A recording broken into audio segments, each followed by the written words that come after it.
Welcome to the ICSS Sunday Morning Marxist Forum. A reminder before we start, we are recording our presentations and the following discussions, and we are posting these for our wider audience. The videos will be available on our YouTube channel, ICSS Marxist, and our website, icssmarx.org, in the next couple of days.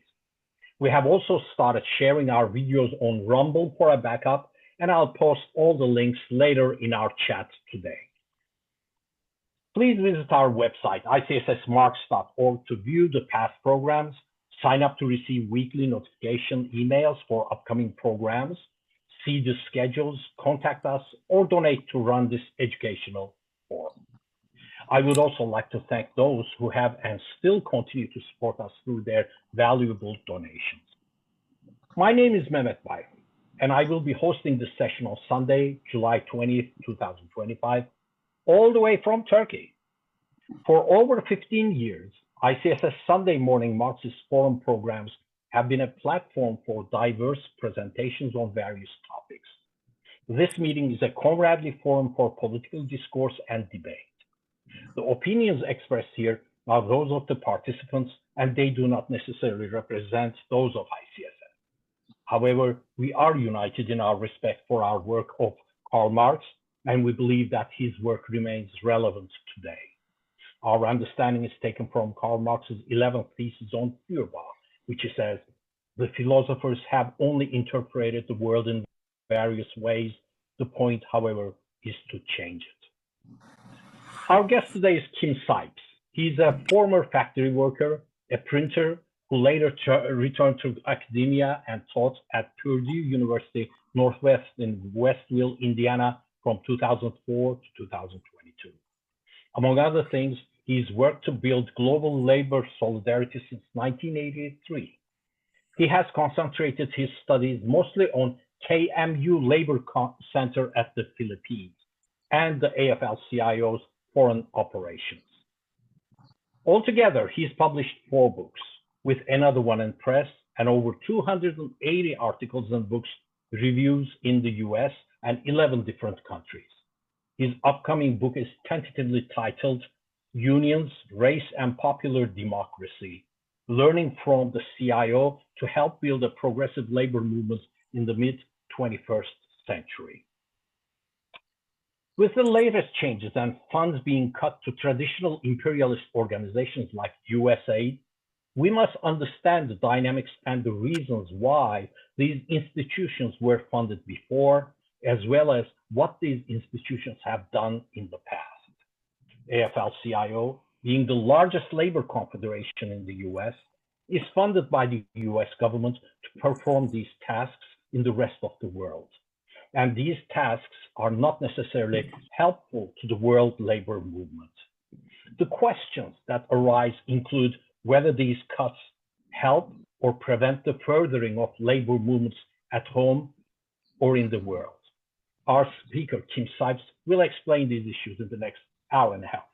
So welcome, Kim, and the platform is yours. Okay, thank you. Welcome to everybody. I'm delighted you're here.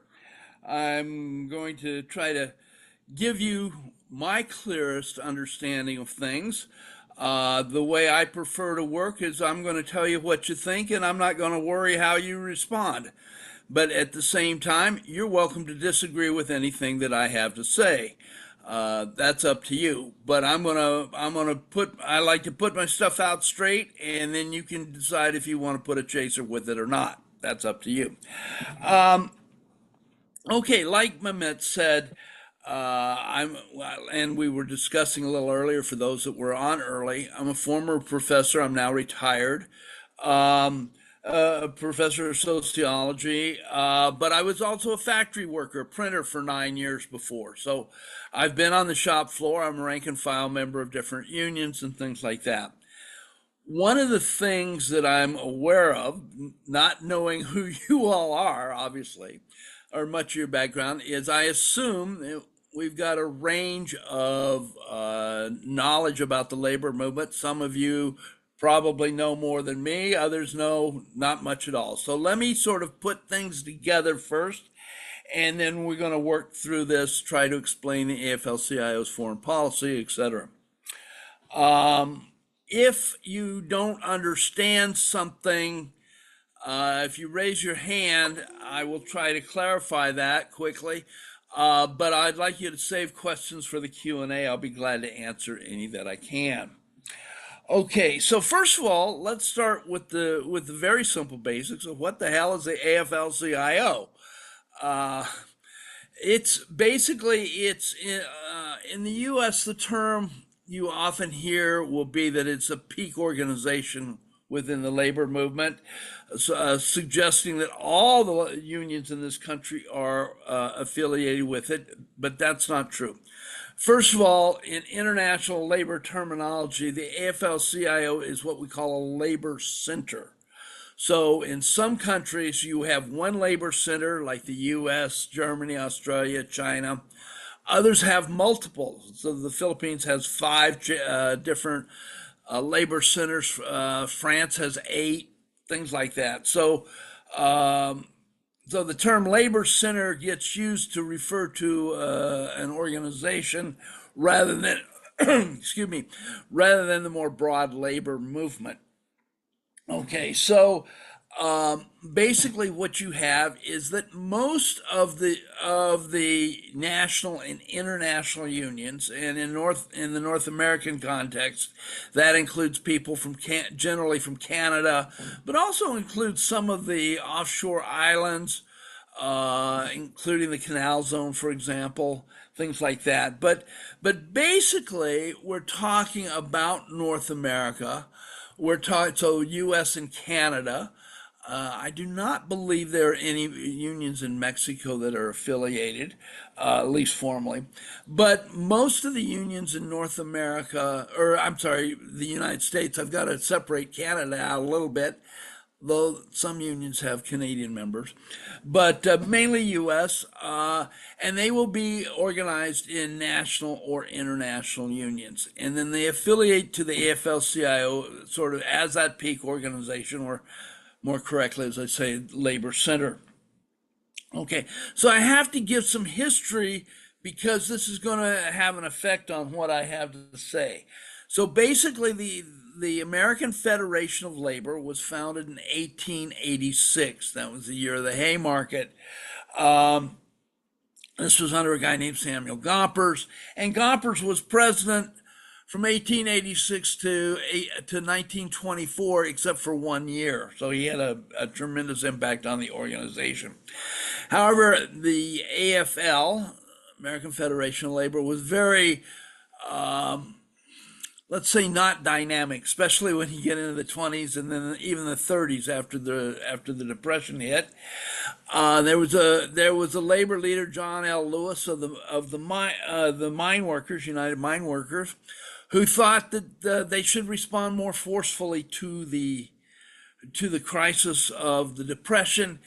And he fought for industrial unionism. The AFL was largely, not totally, but largely craft oriented. So that meant like occupation. So plumber, pipe fitter, carpenter, things like that. Lewis wanted industrial unionism, which said no matter what type of job you do, if you work in an industry, you're going to be in one union. So the steel industry, the auto industry, meat packing, things like this. Okay, in 1935, Lewis got in a fight at the National Convention and sort of broke off and created an organization called the CIO. It was Committee for Industrial Organization.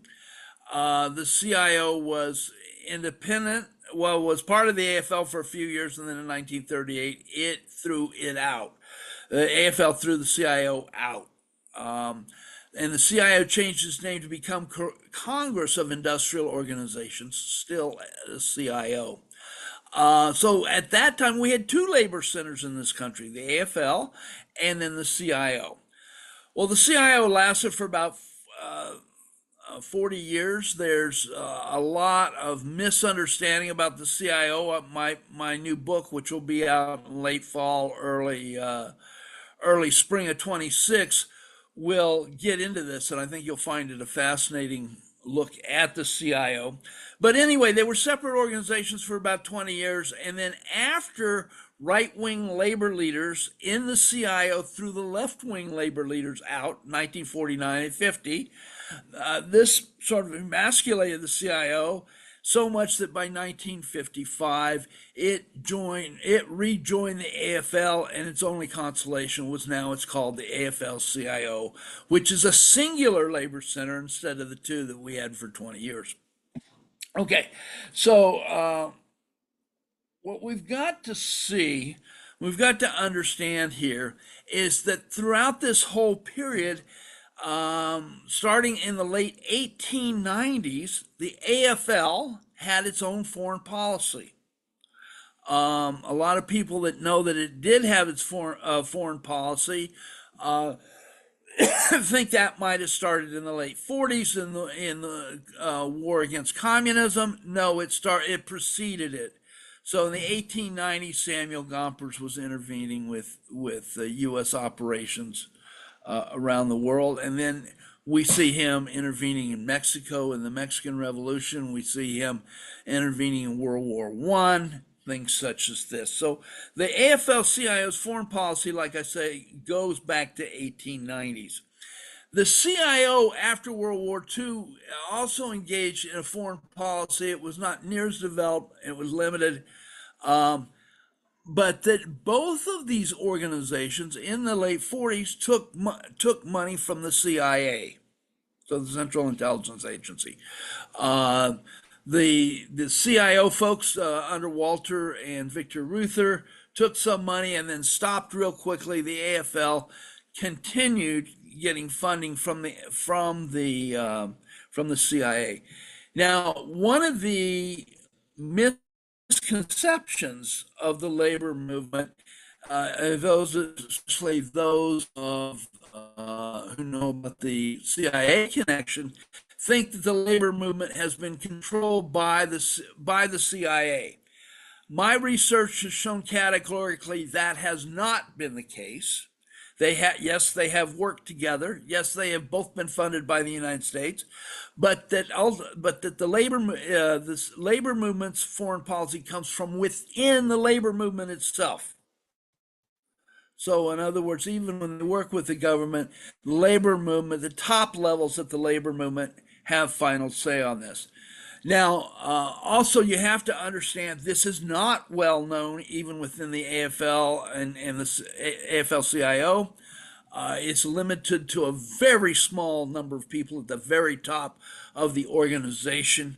But that the labor movements, the point I want to make quite strongly is that the labor movement's foreign policy gets made at the top level of the AFL-CIO.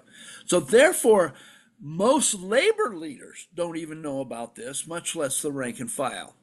I will point out that the AFL and then the AFL-CIO have never, in over 100 years, never given an honest report of their operations overseas, what they're doing, etc.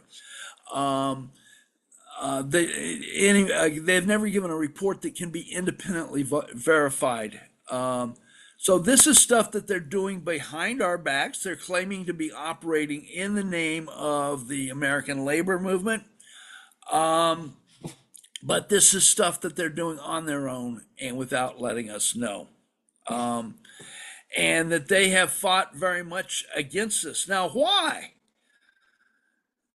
Is there something they're doing that they don't want us to know? That's an interesting question.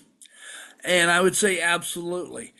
And I'm going to throw out a concept that that is very controversial, but I'll stand very resolutely behind it. I've been claiming this for 40 years. And that is, we get taught that the U.S. is just another country. We're just one of many. And I'm going to argue quite strongly that especially since 1945, we can argue before, but especially since 1945, the U.S. foreign policy has been designed to dominate other countries of the world. Now, obviously, as long as the Soviet Union was in existence, it could not dominate the Soviets or their empire. But when the Soviet Union collapsed in 1991, the U.S. has been trying to dominate countries of the world.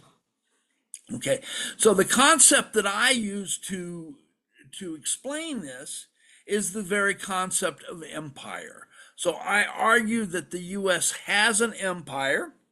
It is trying to dominate all the countries of the world, and that the AFL-CIO's foreign policy has ultimately been designed to maintain and expand the U.S. empire. So what I'm saying is, despite any ideology about all workers being progressive or whatever, that this top level leadership of the AFL-CIO has gone against that they've been terribly reactionary, and that they think the U.S. should run the world. Okay, so I'm not taking any mamby-pamby approach. I'm putting it out there. They want to run the world, and the AFL-CIO thinks they should. Okay, now, do I have any evidence for that? I'd say quite a bit. What we've seen over the years is that the AFL has supported the U.S. government in its coup and military overthrow in Guatemala in 1954. This, by the way, was when the AFL and CIO were separate, so the CIO is not implicated in this one.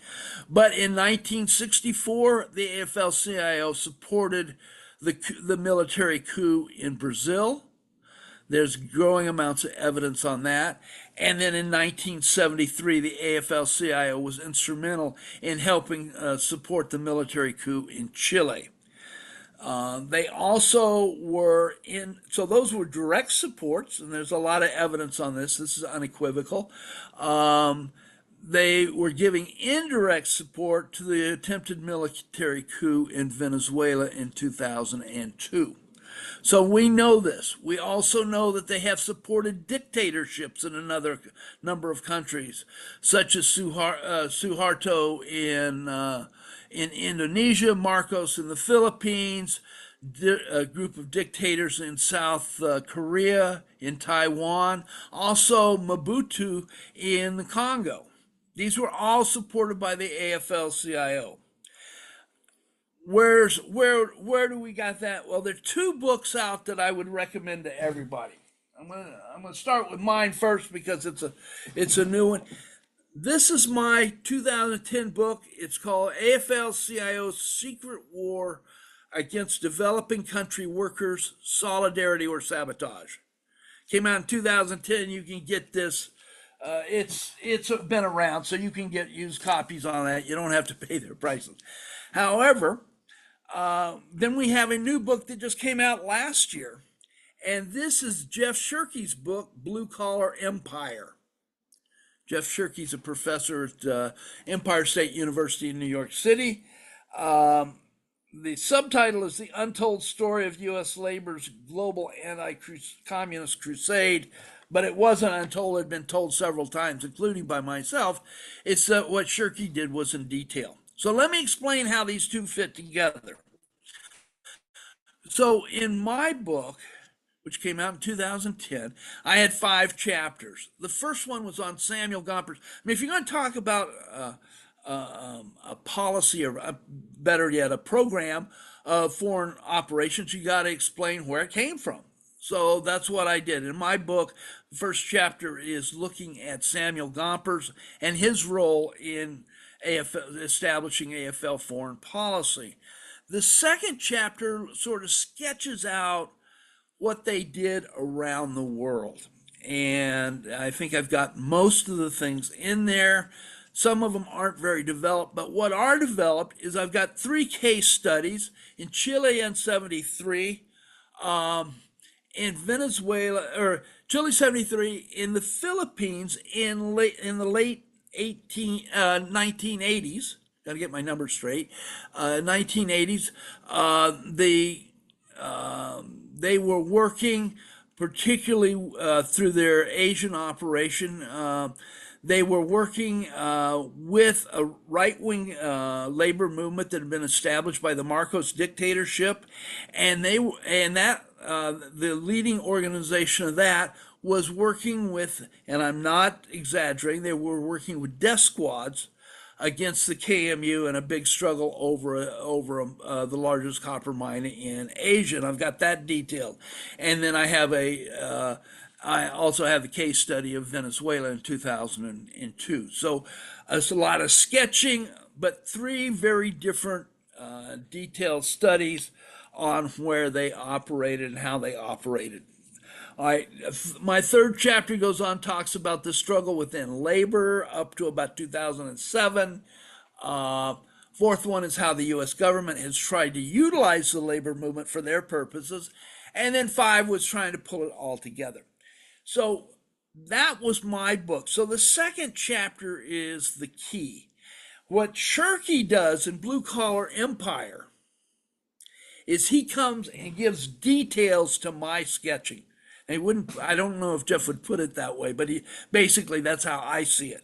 So he's giving a lot of detail of the period from roughly 1948 to 1991, where the AFL-CIO was operating in Asia and Africa and Latin America, and he really goes into detail. So the two books together work very well. What we're seeing is basically what Shirky does is expand on my work on that and details it to a great extent. I highly recommend his book. Like I say, it just came out last year. It's Verso Press. But what we see now is that this is not just some lone wolf making these charges out in the open. It's been strongly verified by Jeff Shirky, and I think, and there's been a lot of other writings and stuff, especially by myself, that will support this. Okay, so and then the big change that we see is in 1983. This is when that world famous Democrat, Ronald Reagan, decided we'd had a lot of revelations about the CIA operations in the 70s by the Frank Church Senate Committee. Excuse me. So that the problem was that the CIA was getting a bad rep and people were learning about it. That was shame, shame, shame. They shouldn't learn about this. So Reagan set up this thing called the National Endowment for Democracy. And it's one of the most cynical operations I've ever seen, because what they are promoting around the world, and then I'll explain it, and I'll jump ahead in a minute so we have some time to talk. But anyway, what they do is they act as though the AFL, along with all the other U.S. operations like USAID in general, things like this, is that they're promoting democracy. The problem is the type of democracy that they're promoting is very different than what Americans consider to be democracy. So in other words, we're saying there are two different types of democracy. There's popular democracy with a one person, one vote. If you're a member of an organization, you get to throw your 2 cents in. If it affects you, you get to have your say. It's stuff that I think most of us would agree is quote unquote democracy. But there's another type of democracy. William Robinson has named it polyarchal democracy, or top-down democracy, or constrained democracy. These are different terms you'll use for it. But basically it says that the elites get to choose the range of discussion, and the elites get to pick out who you can vote for and stuff like that. And then only after they have made their decision, you get to choose from the limited number of people that they put forth. And like I say, the polyarchal democracy is probably the most formal term. But anyway, they're promoting this top-down democracy, this constrained democracy, as though it was a bottom-up democracy. And they've been doing this since 1983. Now, they started funding the labor movement in this time. those of us that were active, and there were a lot of people that were active in the late 80s, early 90s that were challenging the foreign policy of the AFL-CIO. And then in 1995, John Sweeney got elected to be president of the AFL-CIO in the first contested election in the AFL's history. Anyway, so he's dismantled the operations that perhaps most of you have at least heard of. AFIELD, the American Institute of Free Labor Development, their regional operation in Latin America. AFLI, the Asian American Free Labor Institute in Asia. ACLD, African Committee on Labor and Development in Africa. He dismantled those semi-independent operations, regional organizations, and in 1997 he created what was called the Solidarity Center.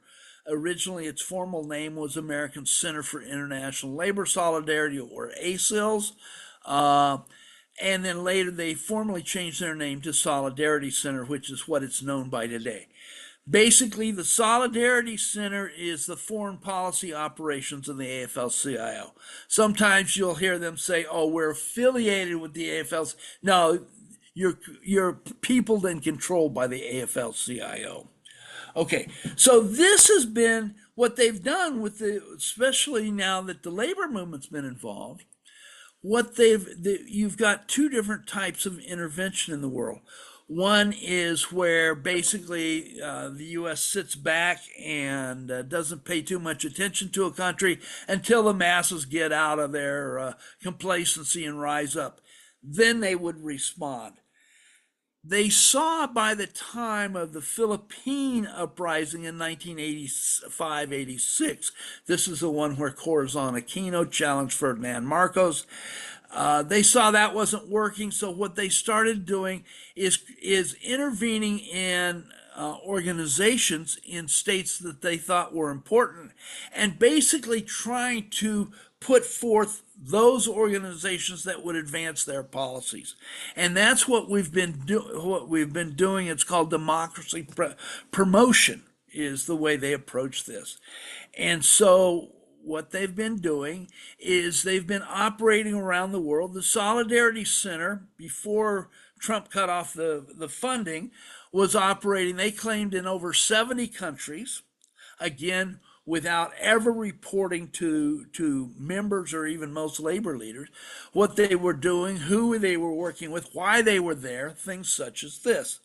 And we've seen them in some countries where such as the former Eastern European countries that were in the Soviet Empire. They were operating there. They're operating in a lot of oil countries, things such as this. But we do not have a complete list. There's still a lot known. More and more people are working on it. There was this new PhD dissertation out of Bowling Green State University. I can't think of the brother's name, but it was just published last year. It's online, and you can read it for free. That's the latest stuff. It has some fascinating stuff about Syria. But anyway, so they're looking ahead, looking at where the U.S. might have interests, which is everywhere almost, and choosing to send operations out there. Now, I'm not suggesting that they're necessarily being bad. In some cases, they've even helped struggles, where the old days they were all bad. But their overall goal is to help maintain the U.S. empire. So that's sort of the history of this, bringing this up to the January and certainly February of 2025 this year. Now, this is when Trump cut off funding, particularly, most notably, I'd say, to USAID, the Agency for International Development. So the U.S. has been doing some stuff around the world that has been positive, but remember the old saying, there's no such thing as a free lunch? Well, that's true of everything the U.S. does as far as their foreign policy. They would give aid to these agencies if those countries, in these various countries, and usually in the so-called developing world, and basically they said, we'll come in, we'll fund your child care centers, we'll fund your medical programs for women's health, et cetera, if you will agree to give us your vote at the United Nations or things like this. So there's, like I say, there is no such thing as a free lunch. Okay, now they have been operating that way. Trump comes into power and decides. So this group of operations, and this includes USAID, it includes the National Endowment for Democracy. I'm sure there are many other things. There's a lot more I still haven't had time to investigate over the years, but this group of organizations was it talked about collectively as being soft power for the United States. So hard power is sending in the Marines and invading. That's a little tacky. People see what's going on, but they use this soft power to get their ways in many, many, many different ways. Trump all of a sudden comes in, decides we're going to get rid of all this soft power, and he cuts the funding for the AID and NED, etc. And he basically transfers it to the military. He shifted something like $150 million to the already bloated U.S. Military budget. So what apparently he's wanting to do is basically go back to the blatant imperialism rather than the more sophisticated stuff we've had under both the Democrats and the Republicans. I mean, not only the Bushes, but Barack Obama was involved, as was Bill Clinton, as was Joe Biden, etc. So the interesting thing, one of the things I found interesting, is that the left in general has not gotten involved in this and has not addressed this issue of what I call labor imperialism, because that's, in my opinion, exactly what the AFL-CIO is doing. Now, since 2002, there's been a new organization that I helped co-found called LAPIO. It stands for, it's got a long name, Labor Education Project on AFL-CIO's International Operations. And we have a website. You can just put the term LAPIO, LEPAIO, in your browser, and it'll take you right to our website. We've done a number of webinars and things like this. But LAPIO's sort of been leading the attack on this. We need the left, especially in the labor movement, but in general, to start looking at this, that we can no longer separate U.S. foreign policy from U.S. domestic policy. They're linked. And like I say, the left has, and I'm talking about people that are radical political activists, have refused to take this on. I think right now, with the cutoff of funding to the Solidarity Center, they've had to lay off about 50% of their staff that we know of globally. That this is a time to strike, that we need people to pay attention to this, look at this, look at what LAPIO's doing. If you don't like what we're doing, start your own organization and raise hell. But it needs to be looked at. It needs to be taken more seriously than we have. Like I say, I think it's important in trying to defend the U.S. empire. So I've covered a lot of stuff now. I'm open to questions. I want to leave the last 20, 25 minutes for questions. And so we can look at the history. We can look at what's going on today. We still don't know. By the way, I will point out that the AFL-CIO has gotten funding. Over 90% of their foreign operations is funded through the U.S. government, primarily through USAID and the National Endowment for Democracy. Since 1983, I estimate that somewhere close to $1 billion has come through just the National Endowment for Democracy. We're talking serious money, folks. This ain't chump change. And I can't understand why the left isn't getting on this. This is, if you want to support struggles around the world, that would seem to be a major effort to do that. So we're talking serious money, at least $1 billion. I actually think it's more, because they've been getting about $30 million each from from since 1983, about $30 million a year, and that's 40 years. Do the math. I think we're over 1 billion, all which has never, ever, ever been explained or honestly reported to workers in the U.S. or around the world. All right, so with that, I'm going to shut up, and however you do the mediation for the questions, we can go from there. So thank you. Thank you, Kim. Very good presentation. I'm sure there are going to be a lot of questions. I'm going to be asking several myself. So before we go on to the next part for our QA session, I'd like to remind everybody that we have another great session coming up next Sunday, July 27th, on the issues around a tiny but strategically very significant island in the Mediterranean Sea, Cyprus. Especially after Israel's war on Gaza and Iran, a huge deluge of Israelis is arriving in Cyprus now. Israelis are abandoning the God's gift of real estate in Palestine to them and are arriving in Cyprus in great numbers. Now, the Cypriots are fearing that Cyprus will be the next place Israel will invade and occupy after this unprecedented migration out of Israel. However, there is another illegal and not much talked about invasion of this island nation. NATO member Turkey has illegally invaded and occupied the northeastern part of Cyprus for the last 51 years. Actually, today is the anniversary of the 51st year. This allows imperialism to find a foothold in the middle of the Mediterranean Sea, with Cyprus known as the unsinkable warship in the Middle East. The issues are becoming very severe. Join us with your ideas, comments, and questions for what should be a lively and informative session next week, July the 27th. And our speaker is planned is Aziz Shah.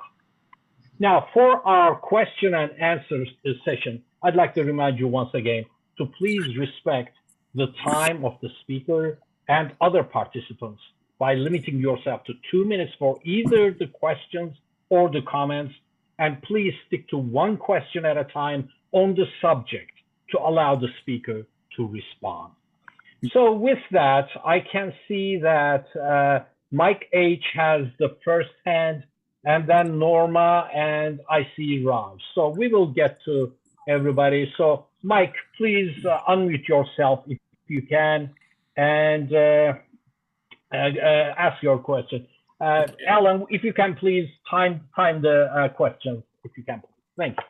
Okay, I think I'm unmuted. So the question I have is based on a documentary that came out in the early 80s called On Company Business. Mm-hmm. So right after the church committee hearings in 75, 76, I guess there was a period of time where people were talking about this, and there's a man in there at about the 17th minute, Richard Socklaw, who mentions all the money that he had been giving to different organizations. And my understanding is that one of the main reasons, I mean, I may have this wrong, but after the era of Bretton Woods in 1944, when the US was on top of the world with all the money they made from World War I and World War II, the US took on the role of protecting foreign investment overseas. And part of protecting foreign investment was making sure that labor unions led by people on the left, such as in France and Italy, did not gain ground. And that's kind of where this all came from.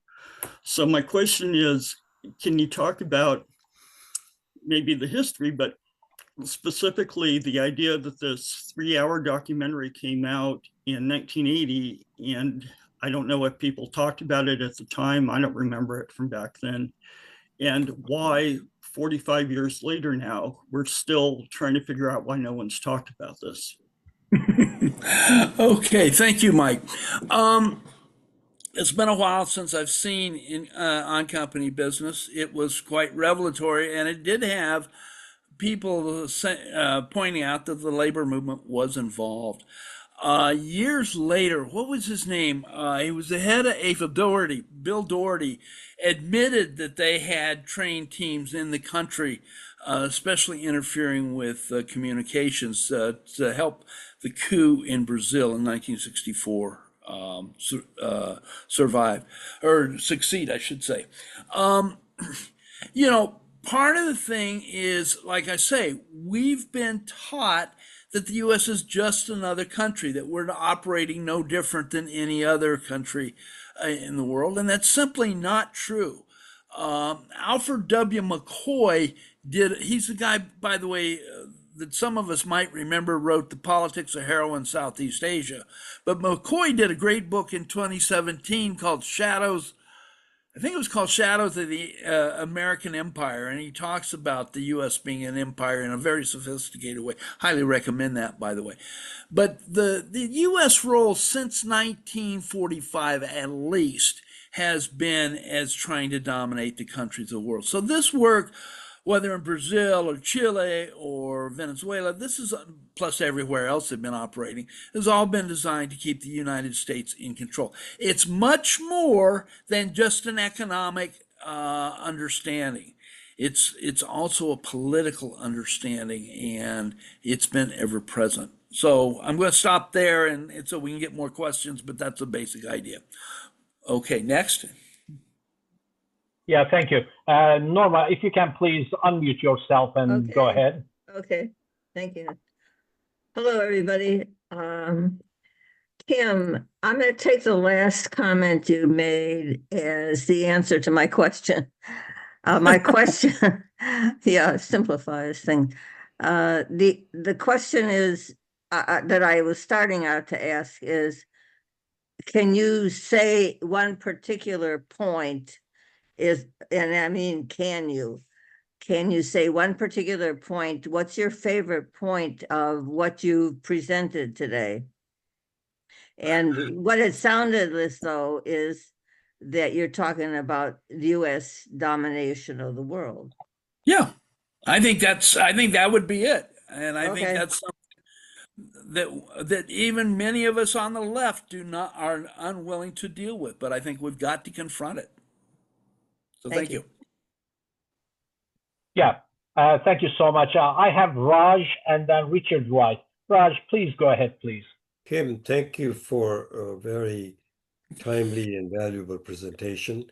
I want to ask you, that US is an empire that dominates the world is nothing new for us in this forum. What is interesting is that the labor is so much involved, labor leadership, AFL-CIO leadership.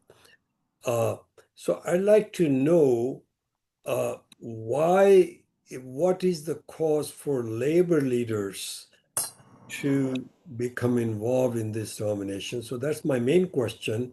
But if you have time, if Mehmet permits me to ask another one, which is related to it, is what do you know about their involvement in India? And very quickly, why do you call the Soviet Empire? No, I mean, I don't think, I mean, Soviets had influence, but I wouldn't call empire because empire plunders other people's land and resources. So anyway, you don't have to touch that. If I'm referring to one question, just answer the first one.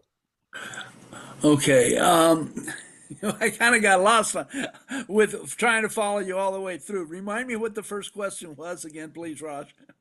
The first question is why is the labor leadership involved with U.S. domination of the world? What is their motivation? Well, their motivation is and we really see this coming out of World War II, is that the United States was the only industrialized country that was not devastated by the war. Canada was basically a junior partner of ours. But it was the U.S. that came out. We built all kinds of factories. We never had, other than a couple of individual bombing attacks, we never had any invasion of the country. by the early 50s, the U.S. produced 50% of the goods and services produced in the world. That means that our one country produced as much as all the other countries in the world combined. So we came out, we were not devastated. All this, we had a strong labor movement, and in fact, the first year after World War II, we saw strikes between roughly August of 45 and August 46 that cost 116 million days of production due to striking. Okay, the labor movement was incredibly strong at that time, and it was largely well respected. And I think part of that, at least for those that grew up in that period, it's that, I mean, I was born in 1951. I grew up in this period. Things were good, at least till about 1973. And I think part of it was they saw the system produce and they went for it. But the larger, and remember, the AFL-CIO supported the U.S. war in Vietnam fully. There were a few dissidents, but that was supported by the organization. Remember, this is a very hierarchical organization. I don't know how many member unions they were at the time, but only about the top 10 or 15 have seats on the executive council, and that's where the real power is the formal leadership. So they really thought that this was the best of all possible worlds. They were not going to consider effects on anybody, and I think that's at least part of it. Part of it is just this U.S. nationalism, this stuff that we're the best country in the world, that everybody wants to be Americans, all this other crap that we've been inundated with years. They've bought into it. They've heard the same lies. They've also been unwilling. Now, what's really interesting is that a lot of the work to expose this stuff has been by trade unionists. It's Fred Hirsch, the late Fred Hirsch, who maybe some of you know, who was a member of the Plumbers and Pipe Fitters Union, who exposed A-Field's operations, was the first to expose A-Field's operations in Chile. I've been a trade unionist since the late 70s. I've done tons of work on this, trying to carry Brother Fred's load, as well as others. There's a lot of stuff out there. You'd be amazed at how much there is actually out there on this stuff, and yet it doesn't resonate within the left or even the trade union movement. And I think we have to find ways to do that, and that's what Lapio is trying to do, by the way. So that's another thing. Let me stop now and go to the next question. There was, I think, the second part, Soviet Union and the empire. I don't. Mehmet, that's a long issue. It's probably an extremely controversial one. I'm going to pass on that one for right now. Let's stay with this subject. Okay, that's good. Richard, can you please unmute yourself and go ahead? Richard Wright. Yep. Thank you very much. Thank you for your presentation, Kim. You're welcome. First off, I wanted to concur with your opinion regarding the National Endowment for Democracy. I think it gets confused in a lot of, especially the younger generation's mind. How younger? I mean, how many people know about NED with the CIA? And it's sort of all rolled into the same ball of wax, even though there's some significant differences. But my main question is this: I wanted to get back to the Lapio, and that is, I signed up for. I thought I signed up for notifications on it a couple of years ago, and I haven't heard anything as far as what it's doing now. Could you maybe go into that a little bit more, because I think it's important work. And I got to thinking that I thought I recognized your name, and I think it was in that context. You and a couple of other people were formed it, if I remember correctly. Yeah. So could you go into maybe a little bit more depth on what you're doing now, and how you how we stay current. Okay. Thank Well, Richard, you couldn't ask a better question for me because next Thursday night, the 24th, we're going to have a panel at Labor Fest 2025, and that's going to be 5 o'clock Pacific time on Thursday, July 24th. Jeff Shirky's going to be speaking, Carol Lang, myself, and Jeremy Kuzmarov. I hope I'm pronouncing his name right. We're all going to be speaking about what we're doing. So that's a perfect segue for that.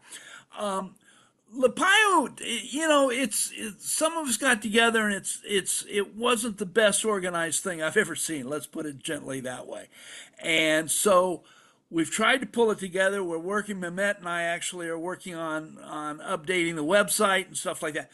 But what you'll find if you go there is we've done a number of webinars about different things, including on Histrodute and the Israeli state. We've got stuff about AFL-CIO operations in South Africa. There's a number of things on there. So there are webinars that you can access just by going to the website. You just have to work your way through it. Again, it's not the most organized website. We're trying to work on that. But it's held together. And we try to get out there and provide this information as much as possible. We'd love to have people to join us. If you didn't get connected the first time, try again. I think we're more organized now than we've ever been, which is scary, but okay. We do what we can, but we're trying to get the word out to people, let them know that there are these resources. Eventually, we'll have a whole list of stuff. It's gathered, around the web, and sometimes we can put that stuff together. But I would start there. One of the things, by the way, what I would encourage you, and I can give you the URL, but it's a little long. The easiest way, if you want to find out about my work, you can just Google my name, Kim Scipes. And there's a C in there, although it's silent, so it's Scipes. Google that, and you'll come up with a number of things that talk about, at the top, usually about professor, or there's a professor emeritus thing. If you click on that and go in there, there's a link to my publications, and almost all of my 280 plus published articles are linked there, oftentimes linked to the original article. So you can get stuff there and look around. So I'd highly do that. That's the easiest way to do that. Let me stop now. Let's see if we can get another question or two in within our time. Yeah, great. Thank you so much, Kim. Sharon, go ahead, please. Hi, thank you very much for your presentation You're and welcome. for your work over the years. In the 1980s, I was involved with an effort called Labor Network on Central America, and Right. we had a newsprint bulletin, and I recognize what you're saying about how very difficult it has been to educate trade unionists about the role of the AFL in all around the world. And in particular, we were doing solidarity work with trade unionists in El Salvador, and the work of the American Institute for Free Labor Development, which was combined with others to make the Solidarity Center. You mentioned death squads in the Philippines. They were funding death squads, helping to fund death squads in El Salvador, and they actually killed trade unionists there who we knew personally.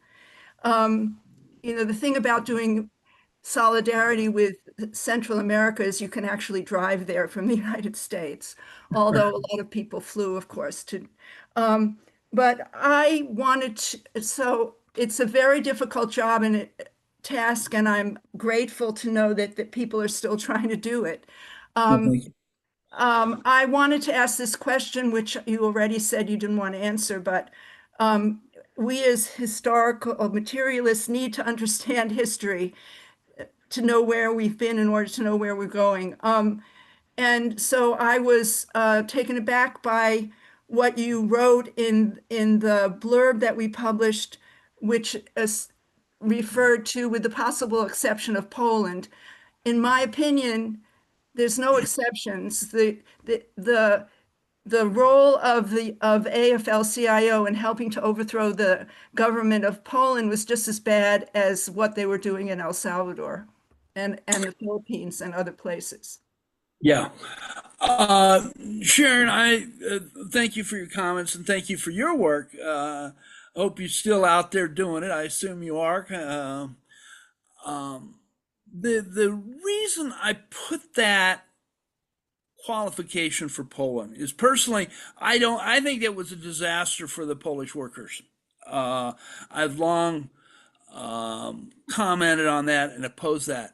However, there are people that think that was a good thing, and I'm just trying to say there's a range of debate around Poland that you don't have as far as any other place that I can think of.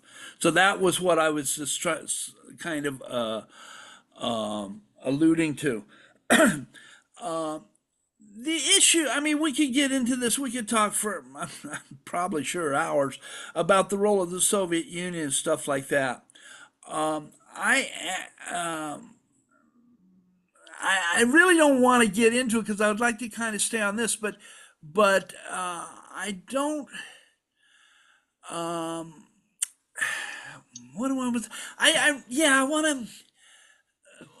I don't. I mean, the Soviet Union, and I think they had.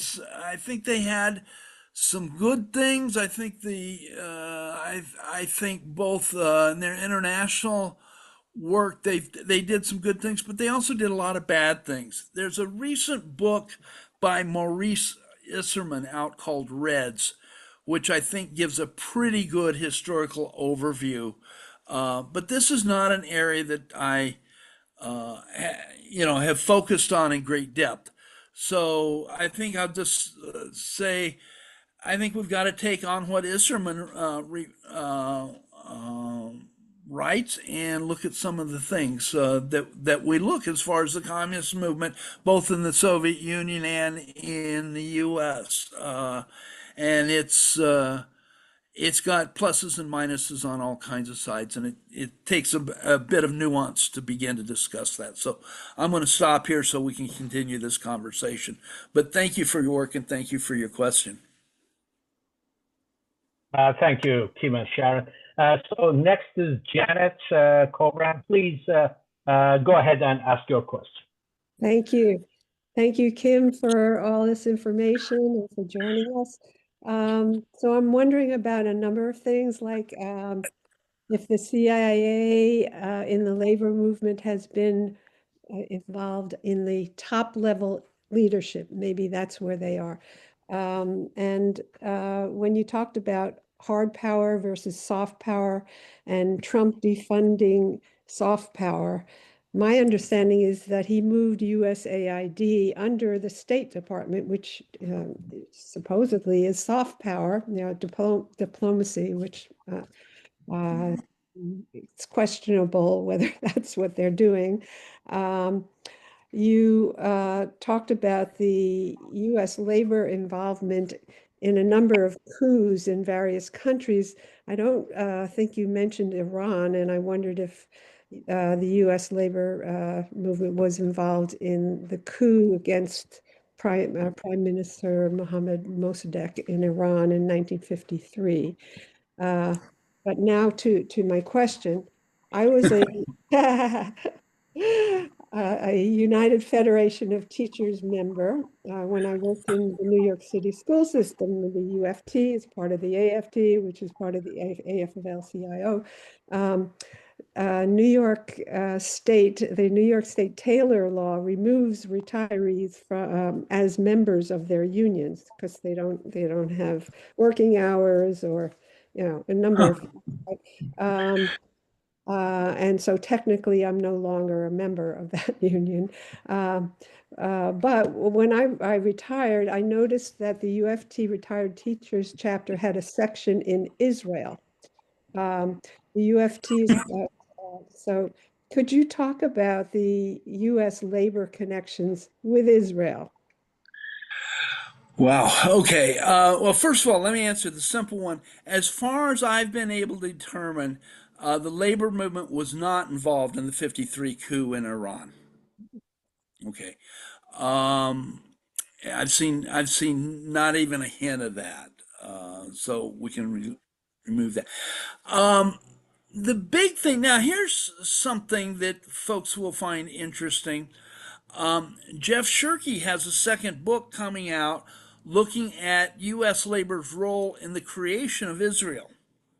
And that will be out in October, I believe, from Haymarket. So you want to look at that. I've seen one chapter of it. I've been I'm working harder as a retiree than I did when I was working.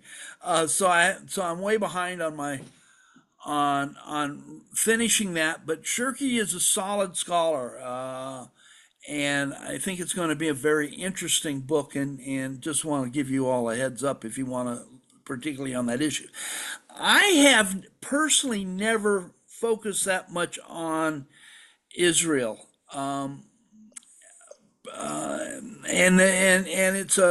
it's due to a recognition of my lack of knowledge. I grew up in central Arizona, and I didn't know any Jewish people. And in fact, I didn't know anybody that identified as a Jew until I got out. I was in the Marine Corps for 4 years, and it was only after I got out of the Marine Corps and went to Florida State University did I meet my first person who identified as a Jew. I might have known others and not known they were Jewish. So my lack uh, of Jewish culture, of Jewish history, and things like that just seemed insurmountable. And I think others know much more, and they've done that. So I have not really looked into this. Now I do know that the history is a part of the Israeli state. That they've played a key role in advancing Zionism. Um, this is an area Carol Lang has done some talking on. I know we've got a webinar where she's speaking on some of this stuff on the Lapio site. Um, and I would defer to people who just know much more than me. I try to stick to the areas where I think I know something. So I'm gonna pass on the rest. But listen to Carol's thing, and like I say, she'll be speaking Thursday night at this presentation on Labor Fest. And you can, by the way, you can Google Labor Fest and go to it and go through their program and sign up for it. Yeah, I think you have to pre-register for that panel on Thursday night, but that's the 24th. Okay, let's go on. Thank you, Janet. Thank you. Thank you both. By the way, it's a Labor Fest San Francisco 2025. There are other, years there. So I would encourage people to Google it and find the Labor Fest 2025. The schedule is there. You will be able to find it. So the next one is Peter Fay. Peter, if you can please unmute yourself and ask the question. You have 2 minutes. Thank you. Yeah, I hope you guys can hear me. I'm driving, but I'll make it quick. Yes, we can hear you. Thank you. Okay, great. I was going to say that when I grew up, in the left, everybody knew about the AIFLD. In fact, we used to call it the AFL-CIA because, Right. I mean, everybody knew it. Everybody knew the CIA was involved, that the AIFLD was basically taking orders. And the question came up, why did the labor movement go along with it? Why did the labor leaders go around? Of course, the movement didn't go along with it. The leaders did, or so-called misleaders. And my take on that is it's, follow the Benjamins, follow the money. It's all about the money, and that still is true with AFL today, because Solidarity Center, which is or has been up until this year a major source of income for the AFL, and I know that because my daughter worked for the Solidarity Center. And I saw, I had a kind of bird's eye view from her about how they operate in some of these third world countries. She was in Bangladesh, and was collaborating with the, you know, the government authorized labor movements Bangladesh to train women workers on safety and that kind of nonsense. Safety isn't nonsense, but basically they were carrying out, you know, American foreign policy and trying to stabilize and manage the opposition in these countries. And she would report, you know, that the Solidarity Center would report to the State Department. And that means basically you're reporting all your activities to the CIA. And they were CIA people interacting with Solidarity Center. So, I mean, this is like 2 years ago. We're not talking the 1980s. So this is kind of their operations. And then as we saw, the one other point I want to make, the main, I'd make it quick. The main issue that was not identified here is that they work in collaboration with all the other American agencies, so that they collaborated with American State Department, who is up to their elbows in the coup in Bangladesh, and the CIA up to their elbows. So these foreign policy and the labor movement is in collaboration with all the other departments in the U.S. government. I thought that was important to bring up. Okay, well, thank you, Peter. I totally agree. They're all working together, but the issue that I was directly confronting was a lot of people think that the CIA, and you go back in the literature and I can show you major works that put this forth, that they were controlled by the CIA, and that's not true. I have found nothing suggesting that they were getting money for from the CIA since 1958. But they're working in parallel. They work together at sometimes they work independently. You're absolutely right. They share that information throughout with the U.S. government. I've heard that people have to report daily who they talk to, et cetera, and I'm sure for intelligence purposes that would be quite revealing.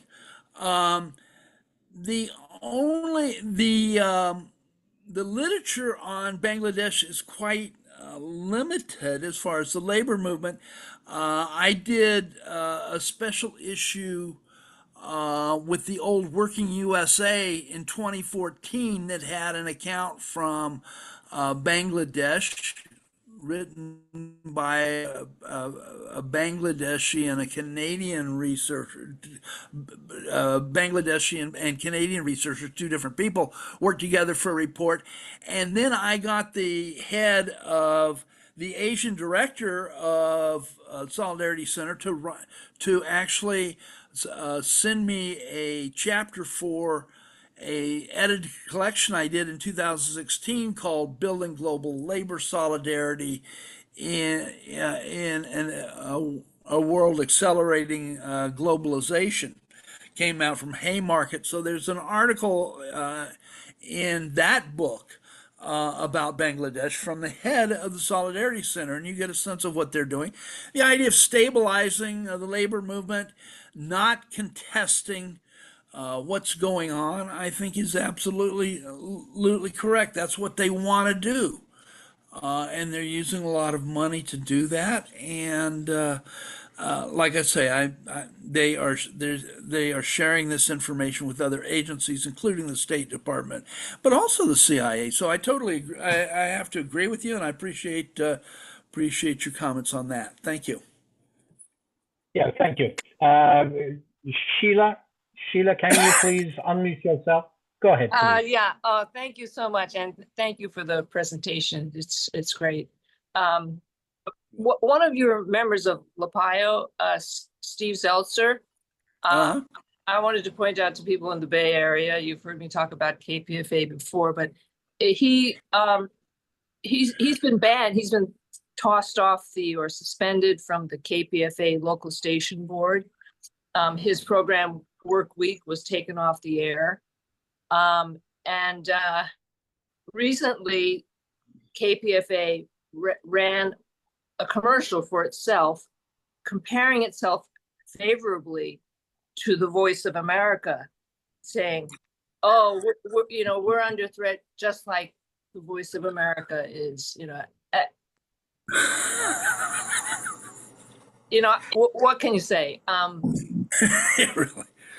There is in the alternative media in the left a problem, obviously, with the politics of race and racism and labor. And speaking of racism, I heard the word earlier, but I wanted to know your experience or your understanding of the role of racism in the AFL-CIO. Wow. Thank you for your question, Sheila. You got hours? No, Sam Gompers in particular, who was the founder and initial president of the AFL from 1886 to 1924, with one year he wasn't in office, but he was very much a racist. He was very anti-black. He was anti-Mexican. He was anti a lot of everything, especially as far as the U.S. is concerned. And we have to remember that in the 1882 Chinese Exclusion Act was really pushed by the California AFL.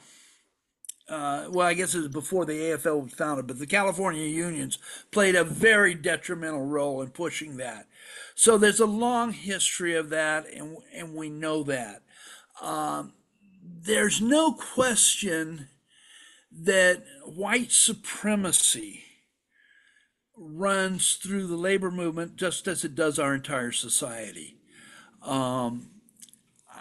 In fact, in my forthcoming book that's going to come out later this year or early next year, I haven't got a final date on that.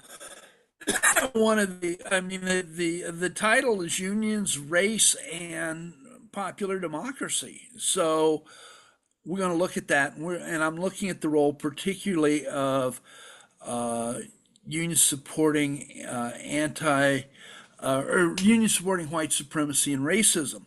One of the interesting things in this study, and I'll just make this quick, is that it's a comparative study of unionization in steel and meat packing in the Chicago area during the CIO years, so 1933 to 1955, and how they dealt with white supremacy and racism in the union, in the workplace, in the community.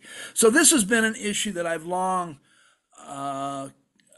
addressed, and you cannot separate the issue of race from talking about U.S. foreign policy, and especially and also labor foreign policy. So thank you for bringing that up. Okay. Yeah, thank you both.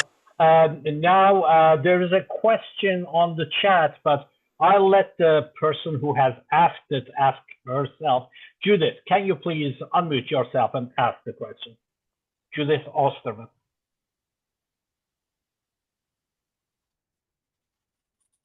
Judith? I'm trying. Okay. Okay. All right. So, all right. This is not the question that I was going to ask, but I will ask it. Did the labor movement overseas ever take a position that was not the one endorsed by the CIA, State Department, etc.? Yes. There were, let's see, I haven't been asked that question for a long time, but it's true. For example, the U.S. or the labor movement under George Meany was very opposed to the bombing halt of the bombing of Vietnam. No, I'm serious. They were much more. They were against Carter's willingness to give back the Panama Canal to the Panamanians. And there's at least a third one, and I can't think of it right off the top of my head. I haven't read my book recently enough to know, but it's in there. But this is one of the things that's interesting, is that there have been times especially on non-trade stuff, where the AFL-CIO has opposed the U.S. government and has taken the more reactionary position. So, yes, there have been times. It sounds like they're just trying to establish their creds. I don't know. Could I ask my real question? Oh, yeah. Okay, you have less than a minute. Go ahead. Okay. All right. So my understanding is that after the communists and socialists, etc., were extirpated from the labor movement in America, the labor movement that was left was given the mantle to chase all these same people out of unions overseas. So my question is there ever, to your knowledge, was there ever any situation where foreign labor movements succeeded in establishing a pro-worker union movement despite the American empire's persistence? Yes, actually. First of all, by the way, I want to make a point that there's a lot of confusion about, and that is the expulsion of the 11 left-led unions out of the CIO in 1949 and 50. This was, a lot of people seem to think that this was a project of the Democratic administration, that was Truman, of course, or McCarthy himself. It was not true. It was the right-wing labor leadership within the CIO, and I specifically point out Walter Reuther of the auto workers, and also Phil Murray, the president of the AFL, and also president of the steelworkers, who were the key actors in that. And I'm doing research on that. I'm absolutely certain on that. It came from within the labor movement. Okay, so that was one thing. As far as a union movement that's been able to establish itself out of control of the AFL, if you will, I have been doing research on the KMU, Kilusung Mayuna, it means May 1st movement in the Philippines. I've been doing this research for over 40, well, it'll be 40 years in January. And so I was out there when Ferdinand Marcos was in power. I just was out there last month. I got invited for their National Congress. So I've been out there 10 times and have written extensively on this labor movement. In fact, I have another article. One of the places that has been welcoming to my work has been znetwork.org. And I will probably be sending off that article within this next week, talking about the KMU and what they've survived, including death squads, et cetera, et cetera. So this has been a labor movement that has survived and is definitely not a collaborationist trade union movement. So the KMU in the Philippines. So like I say, within a week on ZNet, and I try to get stuff published in others. Sometimes they pick me up, sometimes they don't. Things such as that. But I think you'll find that interesting. So, okay, Mehmet. Okay, thank you. And now I want to go to Richard Fallenbaum. Please, Richard, unmute yourself. Yeah, I'm a little ashamed to be asking this, but I want to ask you: is there current mass struggles against class collaborationist leadership in the unions? Are there attempts to remove them in the international unions or at the top levels? I'm very ignorant. Well, excuse me, let's not worry about your ignorance. Let's get the question. But I couldn't understand a couple of words that you said that were important. Could you just repeat your question, please? Well, I'm wondering if there are any mass struggles within the international union around top level leadership, such as there were among the Teamsters a few years ago. Are there current struggles that we should be paying attention to? Honestly, no. I mean, I spoke about LaPio. We've been trying to generate, and we're going to continue to generate efforts to build that. But there's not been, and I include the left. The left has not taken this on either. So so that there's been challenge. The one thing I will say, like I said earlier, I mentioned the late Fred Hirsch. He and some others in 2004 raised these issues within the California State AFL-CIO.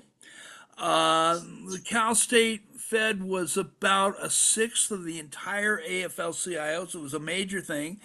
And in 2004, their state convention of over 400 delegates unanimously voted to condemn AFL-CIO foreign policy. Unanimously. It was a major win.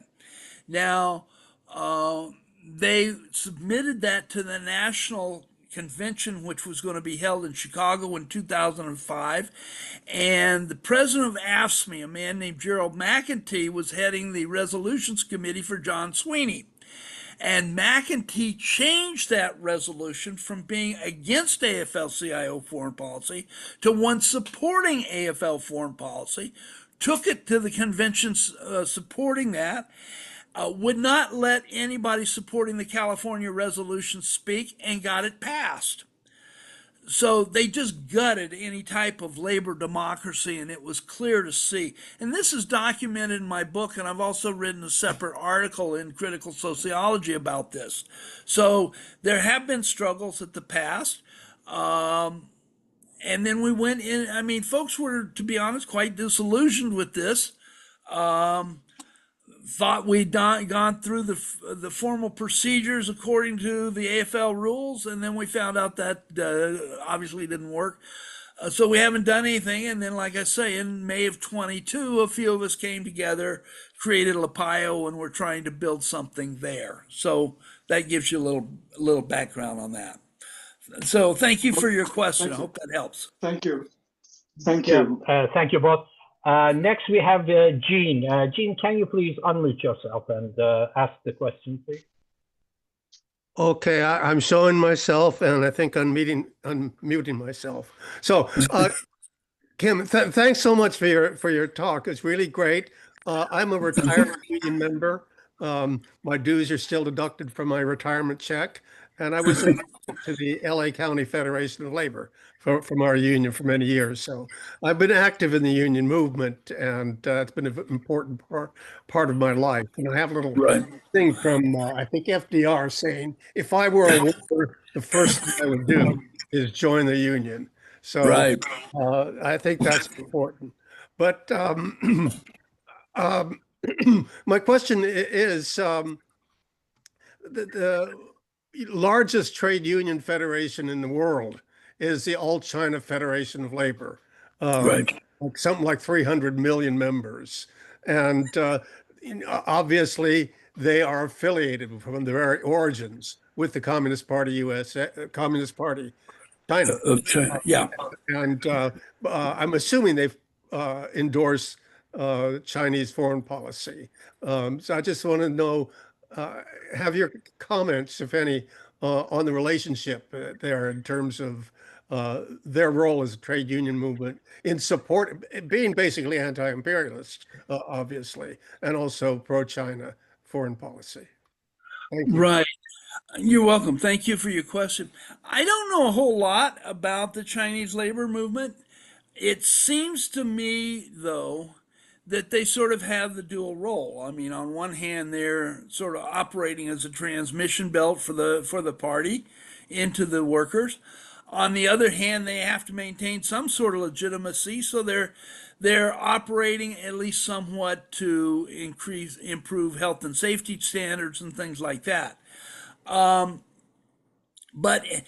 and like I say, I haven't spent excuse me, a lot of time on China, but it doesn't seem they're not challenging the status quo. Let's put it that way.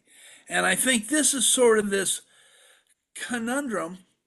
I know, we had the same debate about the Soviet unions and Eastern European unions in the 80s, for example. Do the so-called Western unions talk to them or not? The AFL, by the way, was totally opposed to that. Uh, but they're dual role. They're not independent, but and so that's an issue. But then again, I would argue, for example, that the steelworkers and a number of the CIO unions weren't independent of the Roosevelt administration either. So there's a level of nuance that's got to be looked at and tried to understand.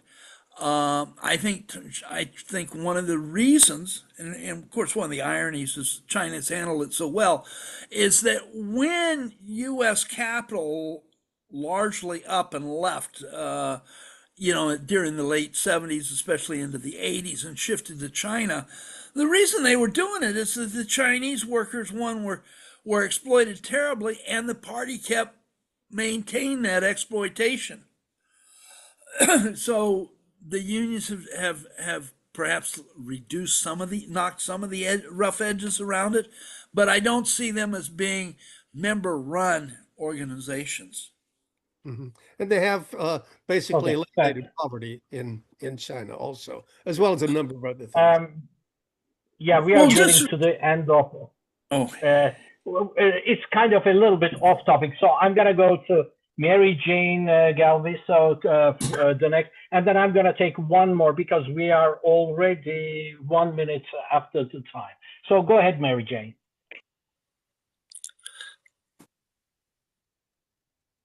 Unmute yourself, please. Mary Jane?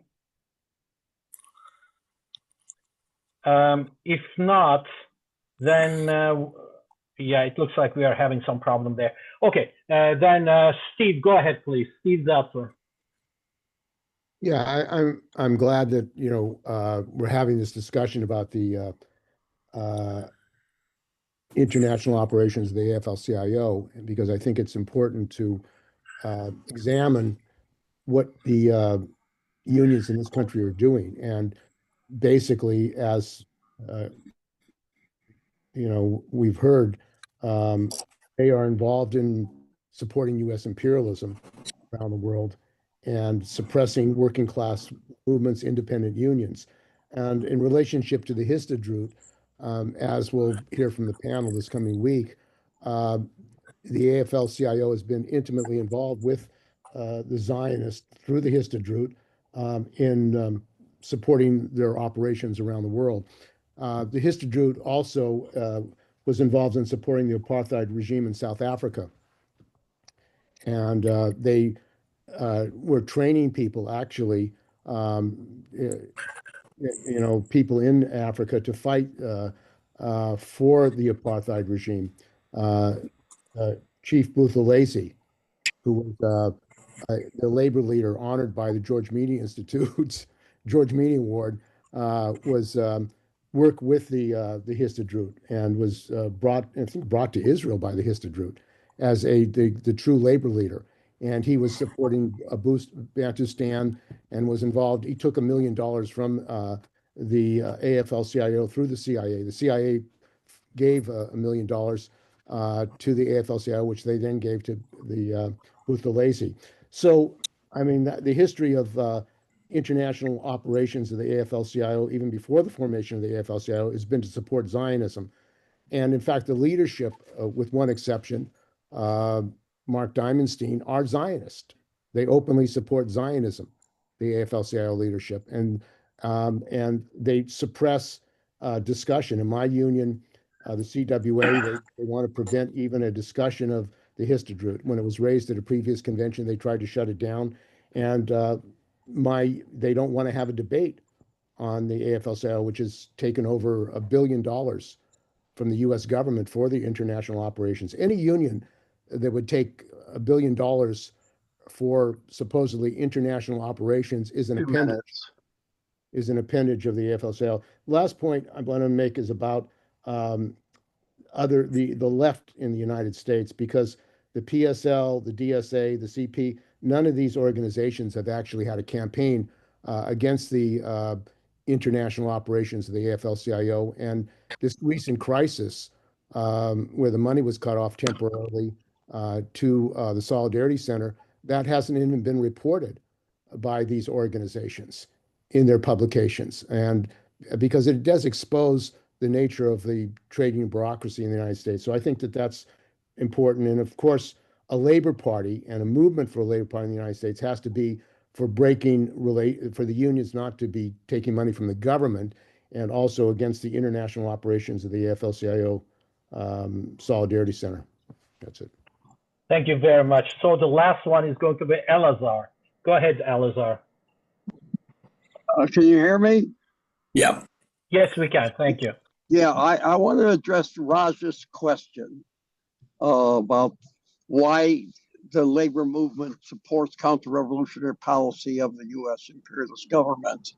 And I want to do it quickly, and I'd like the speaker to, if I'm cut off because of time, to continue the discussion.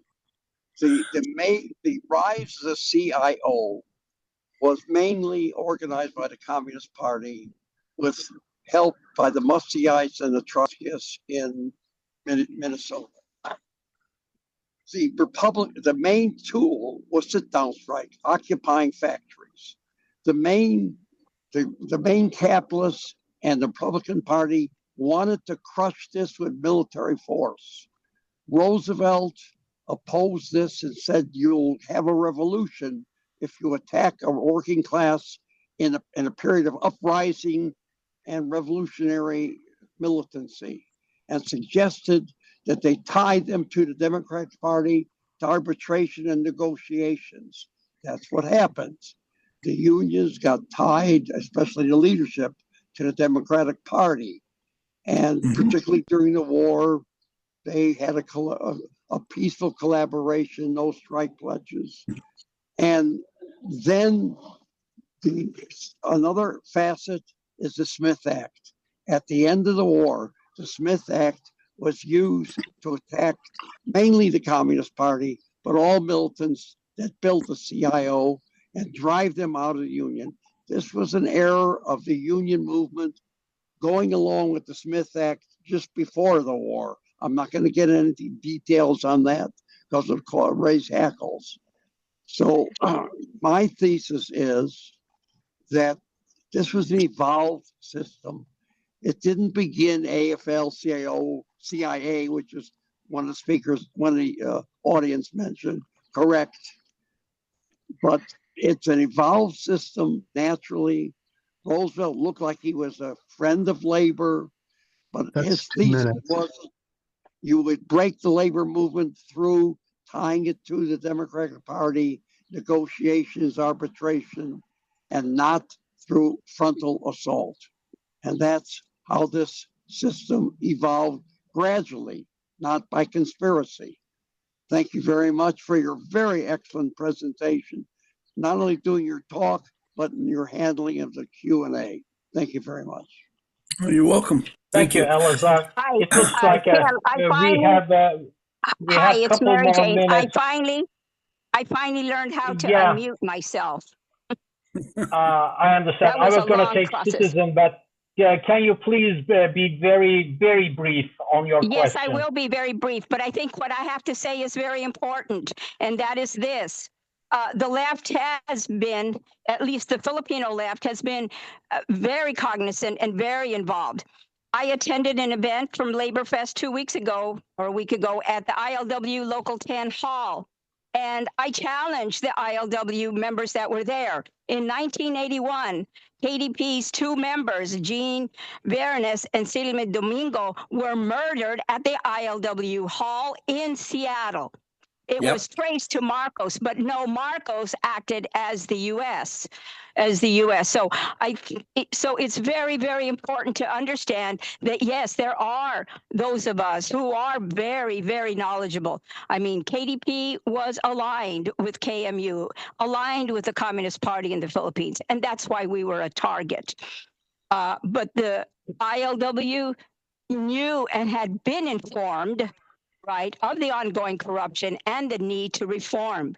I wanted to say one more thing. I'm here in the California Central Valley, and it frustrates me that we continually interpret history and don't take the step to make history. Our working class in the U.S., right, less than 10%, I think it's 7%, of our workers are unionized. 7%. That's pretty miserable. And yet, what are we doing? And we can't do anything without an organization. That's why I've joined others. Let's build the Workers' Party. Let's stop talking about the Democratic Party. Let's stop talking. Let's start doing it. Let's start building the Workers' Party, because that's how the CIO was built. It was built because there was an organizational mission to do that, and we don't have that. Like I said, our workers are under attack, and yet we have no real defense. We have no strategy to push back. We have no strategy to organize the workers in this country. In fact, most of the unionizing that has been done has been pretty much spontaneously done without the left. You know, it's been the workers rising up spontaneously, the fight back in LA. So anyway, that's what I think has to be said. I got one more thing I wanted to say. I got a Facebook announcement from one of our former members, Rodel Ortiz, and Filipino workers working on the Carnival cruise ship were arrested yesterday, led off in handcuffs. And so this is the last point I want to make. The outcome of becoming a U.S. colony for the Philippines is that today our biggest export are ourselves, are our bodies. We are the global workforce, and we need to be included in the building of the Workers' Party in this country. Thank you very much. Kim, do you have anything to say or add to that? I don't know. I think part of the thing, I would agree with this last speaker. You know, I think a lot of the left is sort of putting forth this movement to oppose Trump as far as a movement of movements type of thing. And I am a strong proponent that we've got to organize organizations. We've got to build organizations. What that looks like, we would probably have long discussions about things such as that. I personally think it's got to be broader than labor, but it's got to include certainly progressive labor. But I'm a strong believer in organization. I think that's something we don't have. One of the things I want to say earlier, somebody made the comment about the CIO. Yes, the CIO was, first of all, there was no monolithic CIO. We have the image that the CIO was all progressive, and it's not true. There were actually totally different conceptions of trade unionism within the CIO, and this is stuff that you'll see in my forthcoming book. So it requires a level of nuance than I think a lot of the left has had traditionally. But remember, one of the things John L. Lewis was pushing was that for the corporations, he was selling basically labor peace. Yes, he wanted organization. Yes, he wanted members to be unionized, but he actually said, and I've got evidence of this, where he's saying, yeah, a CIO contract is a guarantee against sitting in or sleeping in or anything else like that. So it's a much more, I think we have to look at the CIO days in a lot more nuanced way. And I hope that my book will stimulate a lot of this. But these get to issues, longstanding issues. This is not new. I think what is new is a lot of younger people today don't have the sense of history that those of us who've been around for a while. I mean, I think it was Sharon was saying she was, doing stuff in Central America in the early 80s. Well, I was too, and I'm sure a lot of us on the call here have these long histories, and the youngsters don't have that. And that's one of the things that's real important. We've got to find ways of meeting and talking with young people, with people to remind them of these issues, and that's what we're trying to do, is trying to educate people about what's going on new. Like I say, look at the LaPio website. I think you'll find some interesting webinars there. These are tools we can use. We need to support one another. When somebody's doing good work, we need to let people know about this, even if we don't agree with them on 100% of the same stuff. I think this is important for us to know and to remember. So I want to thank everybody for listening to me. I hope there was one more, but there was one more, just because there's only one left. Just only a few minutes, Kim, if you don't mind. Citizen, Okay. go ahead and unmute yourself. Just a few more minutes. I know we have passed like about 15 minutes, so this is the last one. Go ahead. Yes, I'll keep this very brief. First of all, I want to thank you for an extremely interesting presentation, and I found the discussion also and questions also interesting. I just want to say, I think young people have to not be approached with a lot of arrogance that certain older white leftists have. And that may be why young people are not listening to them. Also because, unfortunately, we're in the Instagram age where everything has to be, 30 seconds or less. So my question is, in 1968, before he was assassinated, Martin Luther King pointed out that $575 billion had been spent on the Vietnam War. And he said that $32 million had been expended for each so-called enemy killed. And as most of us here know, he says the bombs being dropped in Vietnam are exploding in American ghettos, meaning that Vietnam was eviscerating LBJ's supposed anti-poverty programs. So I'm wondering, how can labor unions or the AFL-CIO, with its pro-imperialist policies, how do they see such pro-imperialist policies as benefiting the working class? And were they criticized, say, at the time of Vietnam? Thank you. Well, yeah. I mean, there's no question. See, the AFL-CIO, first of all, doesn't see itself. I mean, they've really never looked at what's going on overall and said, well, this is good or this is bad and how it's affecting American workers. They've just basically been very pro, quote unquote, American, as they define it, of supporting the empire. And that's been accepted. Boom.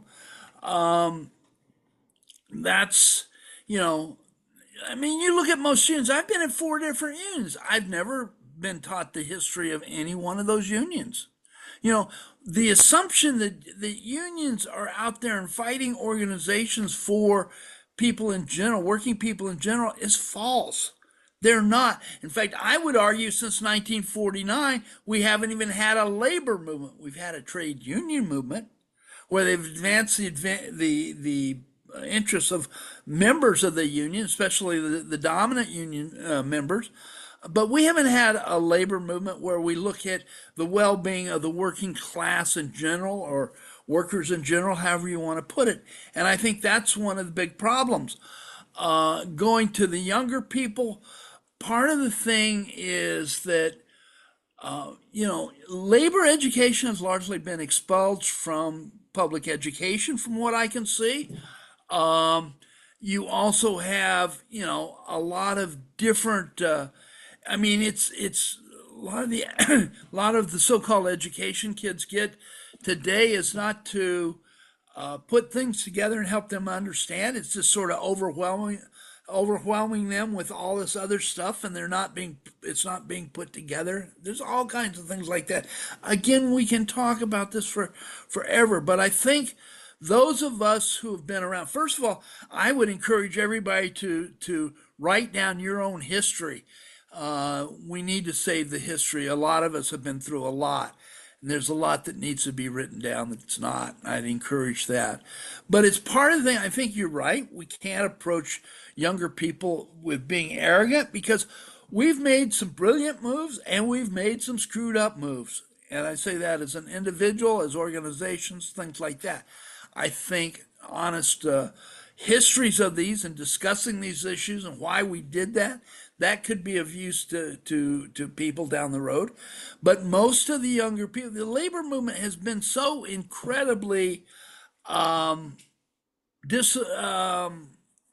the word? I can't think of the word right off the top of my head, but its reputation has gone to shit because it's been shit since at least 1981 and the PATCO strike. And young people just aren't interested. We've got to find ways to help them understand what's going on. They understand they're getting screwed. They don't think of organization. They think maybe, well, we'll go out in the streets like they did in the 60s and 70s. But what they don't understand is there were organizations behind those movements. They don't understand the organization history of the 60s and early 70s, and they need to. So and I think a lot of us, at least the pictures I can see, a lot of us are getting a little long in the tooth. I think that's one of the most important things we can do while we're still here is to write our history and to write critically about it and not just take stuff for granted. So there's a lot more I could say. I think we've gone on long enough. I've got another meeting in 10 minutes. So I've got to be I on that. apologize to Kim. Kim, I promised you on my honor for an hour and a half, and now we are nearly 2 hours. Thank you very much, Kim. Yes, Kim, go ahead. Well, I was just going to say, there's no need to apologize. I've enjoyed this. I found the questions very useful. I appreciate the respect shown to each of us and asking and answering questions. I think that's wonderful. I think, I think that as we go forward, we need to learn from the past, but we got to be honest with ourselves, and we've got to say, this is what we did right and claim it.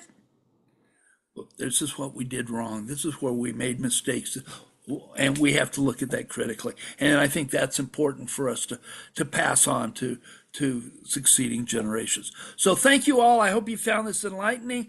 Like I say, Thursday, the 24th, Labor Fest, 5 p.m. Pacific. I think it is. Look at the Labor Fest program and you can find out. Hope you'll join us. It should be a very good program. And I'll try not to repeat a lot of what I've said today. So thank you all. Thanks, my man. Thank you, Kim. And thank you, everybody, for participating. Great session. Next week is going to be on Cyprus. I expect everybody to be here again. So thank you again. And Alan, if you can please stop the recording and we will say